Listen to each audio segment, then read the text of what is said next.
kandidat siapa yang tidak hadir ini? Dua orang Pak. Siapa? Pak Ahmad Mubarak sama Rani Farsi. Bisa yang hadir. Jadi dua orang tidak hadir ya? Ya Pak.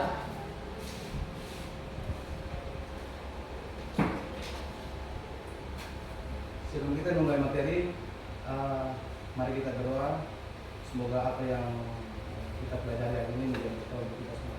Amin. Bapak pimpin, saat ini kita berdoa dalam hati, berdoa menyapa.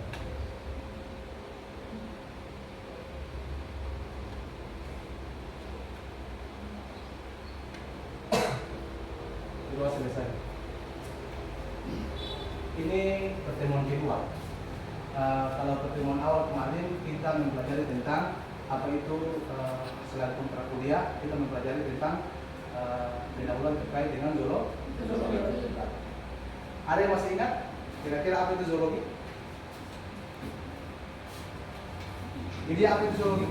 Ilmu yang mempelajari tentang hewan, Pak. Ilmu yang belajar tentang hewan. Ada yang lain? Mungkin di sebelah kiri. Ada yang bisa tambahkan apa itu zoologi?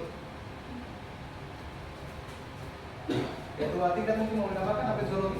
Zoologi adalah cabang ilmu biologi yang mempelajari tentang hewan Pak. Oke. Berikan aplaus untuk dua teman. Jadi ada dua pendapat terkait dengan zoologi. Kita mereview materi di pertemuan pertama. Sebelum kita lanjutin pertemuan ke jadi zoologi pertama dibilang tentang bahwa itu adalah cabang dari ilmu biologi. Itu yang penjawab kedua.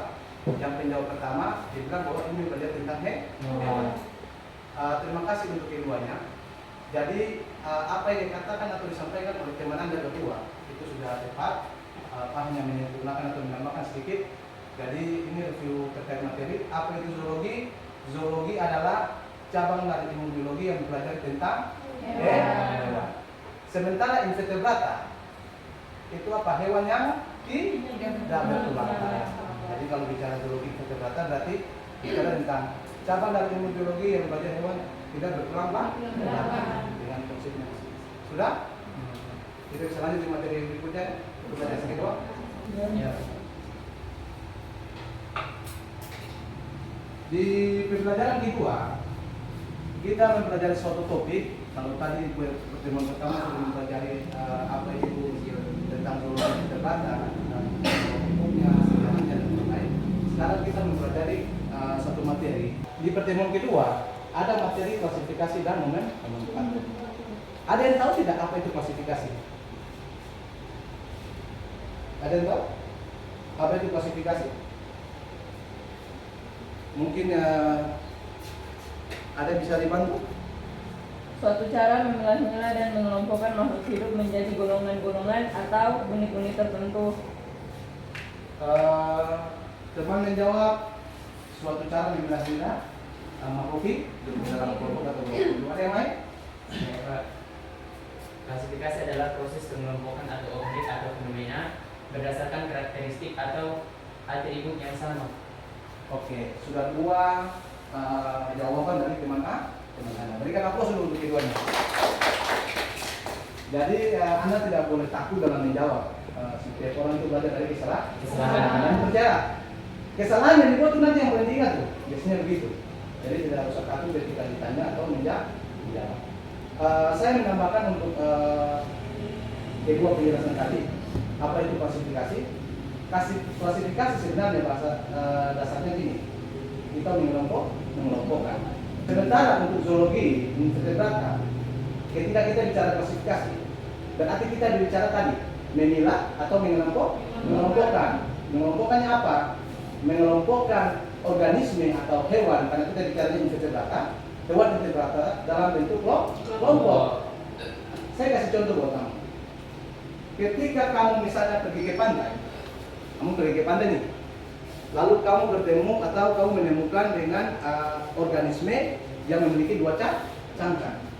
Kalau organisme yang memiliki dua cangkang, itu orang pasti bilang itu apa? Orang Maluku bilang apa? Orang Maluku bilang yang dua cangkang itu apa? Bia. Semua dibilang bia. Jadi yang punya dua cangkang kalau dapat itu pasti bia.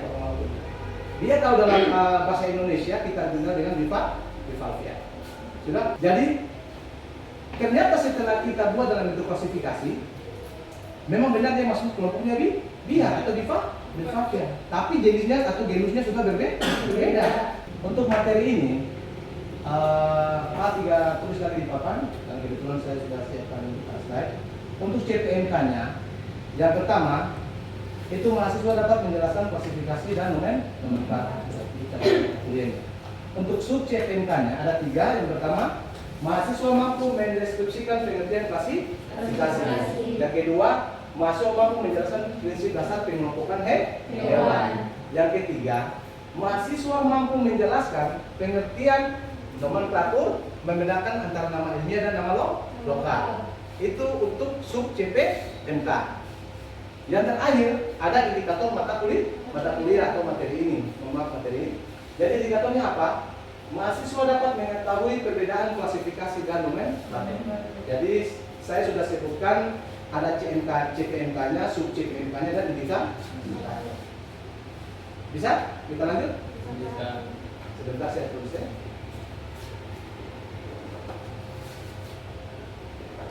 Mohon maaf kalau saya berkekuatan sebentar. Ini hari tanggal berapa? Tanggal 11.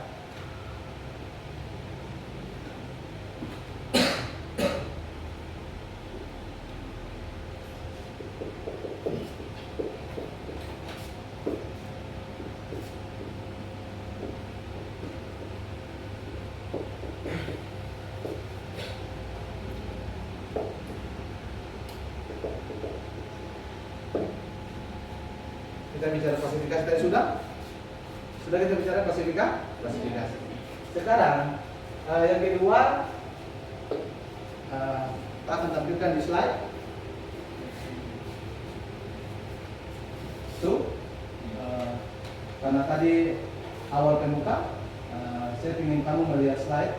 Kemudian ada namanya klasifikasi hewan. Apa itu klasifikasi hewan? Kamu boleh lihat di slide. Itu pengelompokan dan pengkategorian hewan berdasarkan pada ciri-ciri tertentu. Jadi berdasarkan ciri. Hewan dikelompokkan berdasarkan ciri tertentu. Misalnya apa? Contoh misalnya, ada tidaknya dia punya tulang belakang. Ada invertebrata nih. Oh, kalau hewan yang punya tulang belakang, berarti digolongkan invertebrata. Untuk filum. Semua invertebrata. Kemudian semua ahli biologi menggunakan suatu sistem klasifikasi untuk mengelompokkan hewan, yaitu yang memiliki persamaan struktur. Tahu struktur? Tahu? Susunan. Entah misalnya susunan morfologinya, susunan biokimianya, ataupun susunan yang lain. Kemudian ada tujuan klasifikasi makhluk hidup. Sampai di sini silakan kalau yang mau tulis yang apa, tidak apa-apa. Yang kedua untuk klasifikasi hewan. Jadi kalau klasifikasi tadi mengelompokkan. Kalau klasifikasi hewan berarti kita mengelompokkan hewan. Yang ketiga itu tujuan dari klasifikasi makhluk hidup. Ini tujuan. Jadi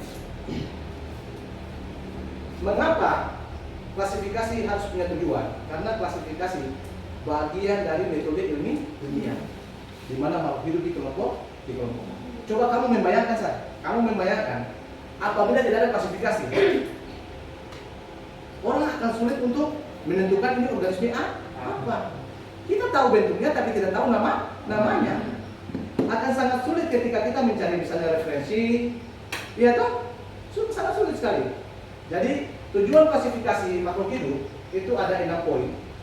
Yang pertama, itu mendeskripsikan ciri-ciri makhluk hidup. Itu yang pertama. Kemudian selanjutnya kita bisa membedakan tiap-tiap jenis agar mudah dikenal. Kita bahas satu-satu ya. Yang pertama, kita bisa mendeskripsikan ciri makhluk hidup untuk mendapatkan tiap jenis agar mudah dikenal. Jadi dengan klasifikasi kita bisa membuat deskripsi. Ini hewan apa misalnya? Misalnya Bivalvia spesiesnya Anadara granosa. Oh, kita tahu deskripsinya. Anadrol itu seperti apa? Misalnya kita mengelompokkan suatu gastropoda, kita bisa membuat deskripsi. Dari deskripsi itu akan mudah untuk dikenal. Orang mudah untuk mencari. Contoh, ketika kamu mencari referensi di internet misalnya, tadi bahasa bivalvia di Buru apa? Atau di Maluku? Bia. Kamu search di internet di Google Chrome misalnya, deskripsi tentang Bia. Sampai habis paket data kamu tidak akan temukan. Mengapa? Karena yang kamu cari itu ada, tapi namanya beda. Yang diakui secara global itu beda, atau secara Indonesia bukan dia. Bisa dipahami? Yang kedua, kita melakukan pengelompokan makhluk hidup berdasarkan kesamaan ciri. Dan dari klasifikasi, kita sudah bisa mengelompokkan makhluk hidup berdasarkan cirinya. Misalnya, yang termasuk dari gastropoda itu apa? Ciri-cirinya misalnya. Apa misalnya, ada yang tahu ciri-ciri gastropoda? Punya cangkang misalnya, bertubuh lunak misalnya, iya toh? Kalau bivalvia apa misalnya? Dia bertubuh lunak juga, cuma dia punya cangkang beda dengan gastropoda. Dan yang berikutnya, kita bisa mengetahui hubungan kekerabatan antara makhluk hidup. Sekarang saya mau tanya nih, di poin ketiga, kita dapat mengetahui hubungan kekerabatan antara makhluk hidup. Yang dimaksud poin 3 itu apa kira-kira? Yang dimaksud poin 3 itu apa kira-kira? Saya mau tanya. Yang dimaksud poin 3 itu apa? Kita dapat mengetahui hubungan kekerabatan antara makhluk hidup. Ada yang tahu di poin 3?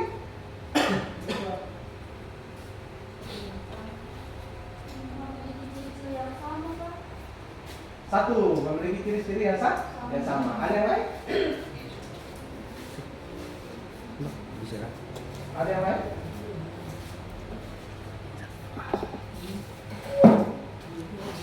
Nona bisa? Bisa? Apa yang dimaksud politik ya? Iya. Laki-laki boleh Oh iya. Kamu pindah di sini aja. Mari pindah di sini sudah ketemu dalam. Iya. Mari aku pindah. Jadi maksud poin ketiga itu mengetahui hubungan kekerabatan antara makhluk hidup, artinya mengetahui persaudaraan antara makhluk hidup. Ini bicaranya apa? Bicaranya dari evolusi. Contoh, apakah gastropoda memiliki kerabatan yang bivalvia tidak? Atau misalnya kita ambil contoh nih, sesama bivalvia, kan samanya tuh di indok, habis itu filo. Di poin kedua, sisanya sebagian sudah berbeda. Jadi bicara hubungan kekerabatan, jadi hubungan kekeluargaan. Mereka bersaudara tidak kira. Itu hubungannya dengan evolusi. Kemudian yang keempat, kita dapat menyederhanakan kompleksulis sehingga mudah dipelajari. Karena ketika kamu membuat deskripsi, harus deskripsinya secara ilmiah dengan metode ilmiah. Tidak bisa kamu bilang dia itu seperti ini, tidak bisa. Harus dengan berdasarkan metode ilmiah. Yang berikutnya, kita bisa mempelajari evolusi makhluk hidup atas dasar kekerabatannya. Yang tadi saya bilang, karena setiap makhluk hidup, kalau kamu nonton proses penciptaan bumi, penciptaan makhluk hidup itu dimulai dari apa? Sel primitif. Jadi makhluk hidup di bumi itu dimulai dengan sel primitif. Itu saya sudah tunjukkan beberapa gambar. Kalau yang di atasnya apa? Ini beberapa contoh spesies invertebrata. Sementara yang di bawah, kalau kamu perhatikan, sama tidak? Itu gambar. Ini yang orang Maluku bilang, orang Buru bilang iya. Kamu share sampai besok pagi sampai habis data kamu tidak akan temukan di Google Chrome. Tapi kalau kamu share misalnya bivalvia akan muncul, atau spesiesnya Anadana granus akan muncul. Kamu lihat gambar ini. Saya tanya, apakah spesiesnya sama tidak? Hah? Spesiesnya sama tidak? Jawabannya beda. Tapi kalau orang awam melihat sama, karena mirip. Karena sekali lagi beda-beda tipis ketika sudah sampai di spesies. Orang ketika mengklasifikasi, kalau sampai mulai dari setelah film, misalnya, saya tidak bicara tingkatan di belakang. Biasanya dari film masih mudah, sampai ke paling bawah, ke genus sudah susah. Apalagi spesies. Apalagi organisme itu invertebrata, misalnya bivalve, sangat sulit. Saya jujur buat kamu. Saya sudah berbagai riset saya buat terkait melihat struktur komunitas bivalve salah satunya di Kabupaten Buru. Saya pernah di Hila, bukan Hila tapi di Negeri 5. Saya pernah buat di daerah Maluku Tengah di Suli. Saya sudah kurang lebih terlibat dalam 5 sampai 7 riset baik skripsi maupun non skripsi untuk pemilih. Tapi ketika melakukan klasifikasi, mohon maaf, itu bukan bangsa. Saya harus bawa ke ahlinya, di mana diliti. Ya memang orang benar-benar ahli. Mengapa harus begitu? Karena ketika sudah sampai ke 3 spesies sangat susah. Sangat susah untuk melihat apakah ini spesies sama atau tidak. Karena kadang-kala begini, ketika organisme itu dia di fase muda, itu akan berbeda dengan di fase dewasa atau fase tua. Sangat berbeda. Jadi sangat sulit untuk kita melihat atau mengidentifikasi apakah satu spesies atau bukan. Sehingga kalau kamu lihat, biasanya dalam identifikasi ada tanda SP di belakang. Mengapa kata SP? Karena orang tidak berani menentukan spesies. Di dalam klasifikasi, kita punya tahapan. Ada tahapan klasifikasi.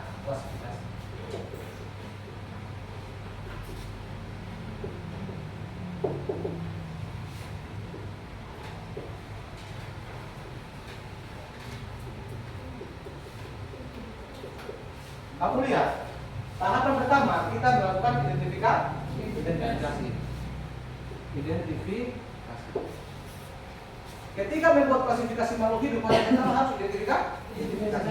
Kira-kira spesies organisme yang kita temukan, dia masuk genus mana atau famili mana? Dari famili genus mana? Habis itu spesies apa? Itu untuk tahapan klasifikasi. Harus identifikasi dulu. Itu tahapannya tuh. Yang kedua, itu kita buat pengelompokan. Setelah identifikasi, kita buat pengelompokan. Sudah identifikasi dikelompokkan, mana-mana yang termasuk. Kemudian terakhir kita melakukan pemberian nama. Dia masuk apa sih?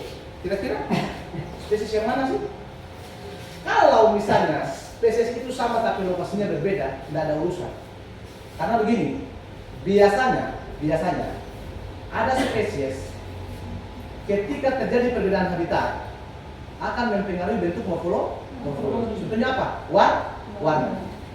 Saya kasih tahu kamu, karena saya punya terlibat dalam beberapa riset ekologi, saya sedikit tahu. Saya pernah menemukan Anadara granosa, dia memiliki perbedaan morfologi dalam warna. Yang hidup di pasir putih, warnanya pun putih sekali. Tetapi ketika hidup di lumpur, warnanya agak coklat kehitaman. Kalau orang tidak tahu, orang pikir berbeda spesies, warnanya berbeda, tapi ternyata tidak. Habitat yang menyebabkan dia berbeda warna, tapi bukan berarti berbeda spesies. Terakhir kita akan mempelajari namanya nomenklatur.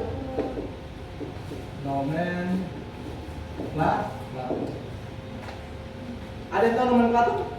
Nomenklatur adalah cara untuk memberikan nama ilmiah pada hewan, tanaman, dan juga mikroorganisme, dan juga makhluk hidup. Oke.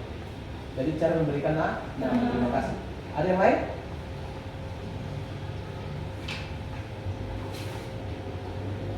Saya minta kamu perhatikan di situ. Terima kasih, Mana. Ringkasnya begini. Nomenklatur itu bagaimana cara kita bernama terhadap makhluk hidup. Sudah pasti dengan metode ilmiah. Kemudian dengan nomenklatur kita melakukan standarisasi penamaan secara global. Maksudnya gini, ketika nama itu diberikan akan digunakan secara umum di dunia.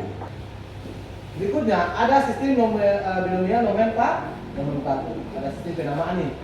Ada kurang lebih ada 5 sistem penamaan. Jadi nomenklatur sekali lagi tadi pemberian nama. Ini secara global. Ada 5 yang pertama.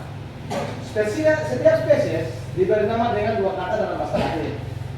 Contoh nih.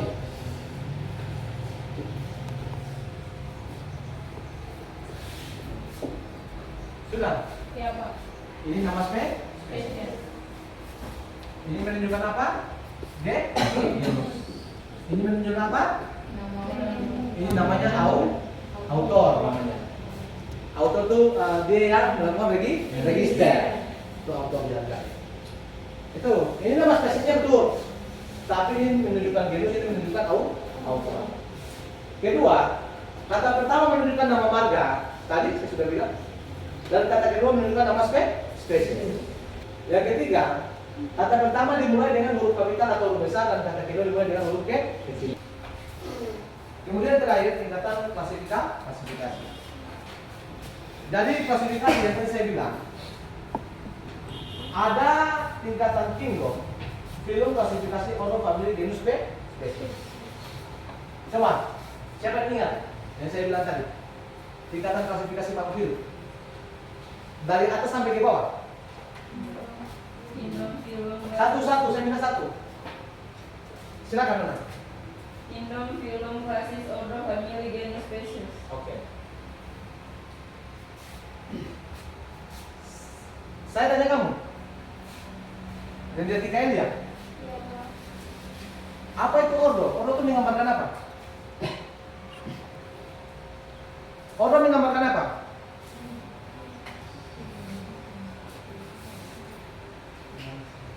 Ordo menggambarkan apa? Firman? Ordo Bangsa. Family menggambarkan apa? Suku. Enggak, family menggambarkan keluarga. Sudah? Keluarga sama dengan apa? Sudah saya tanya keluarga sama dengan apa? Suku. Sama tidak? Sama tidak? Sama. Saya harus buat kamu supaya kamu yakin dulu. Genus baru menunjukkan Terus terakhir ada perbedaan nama ilmiah dan nama lokal. Jadi tadi saya sudah jelaskan ulang-ulang, nama ilmiah itu diatur dalam kode internasional, nama lokal tidak. Kemudian nama ilmiah itu dalam bahasa Latin, kemudian nama lokal tidak. Terus dia berlaku internasional, sementara lokal tidak. Terus dia menunjukkan kategori takson tertentu, kalau lokal tidak. Untuk setiap takson dia punya posisi masing-masing dengan definisi masing-masing. Kalau di nama daerah tidak. Dan air nama Latin sangat sulit dihafal. Kalau nama lokal tidak. Sampai di situ ada yang mau bertanya sebelum kita tutup materi hari ini? Ada yang mau bertanya? Tidak ada? Sekarang semua tutup buku. Semua tutup buku nih. Tidak ada satupun yang buka buku dan buka smartphone. Tutup semua. Saya kasih dua pertanyaan. Yang pertama, siapa cepat dia dapat Tapi yang kadang. Apa tujuan klasifikasi?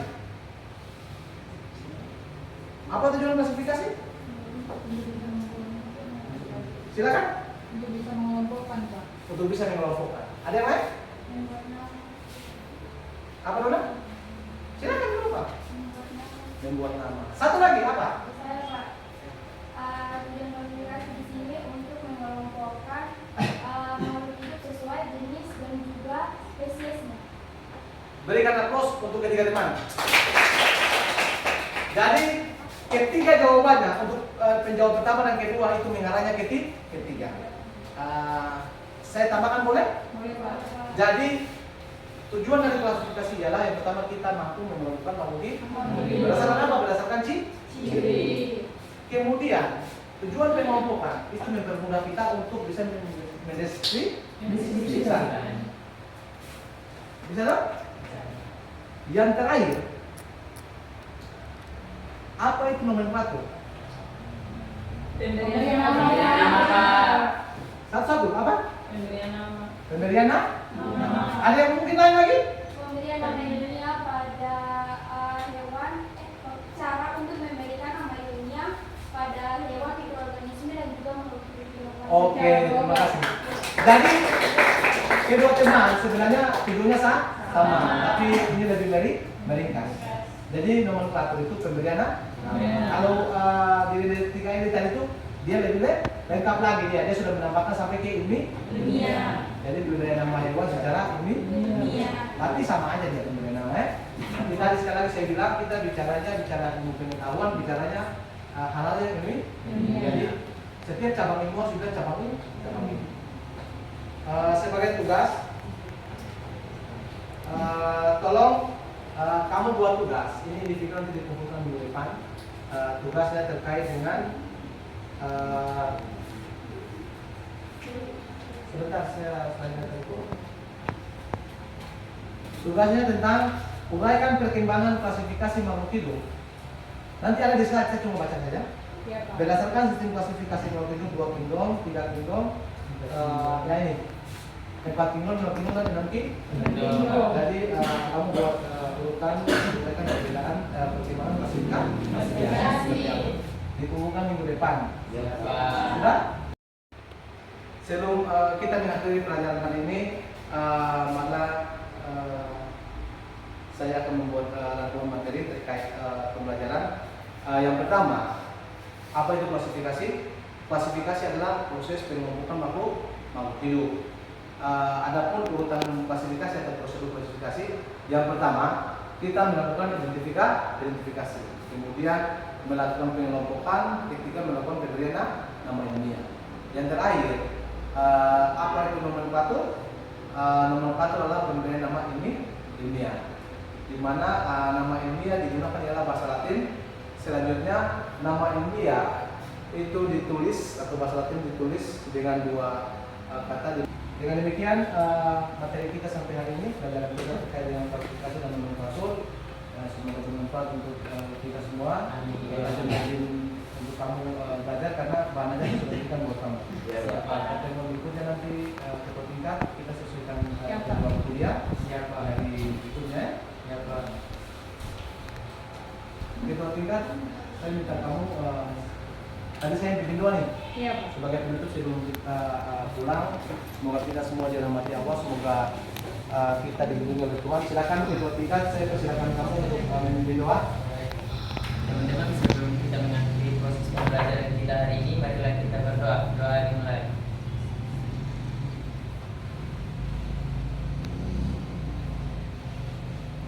Doa selesai.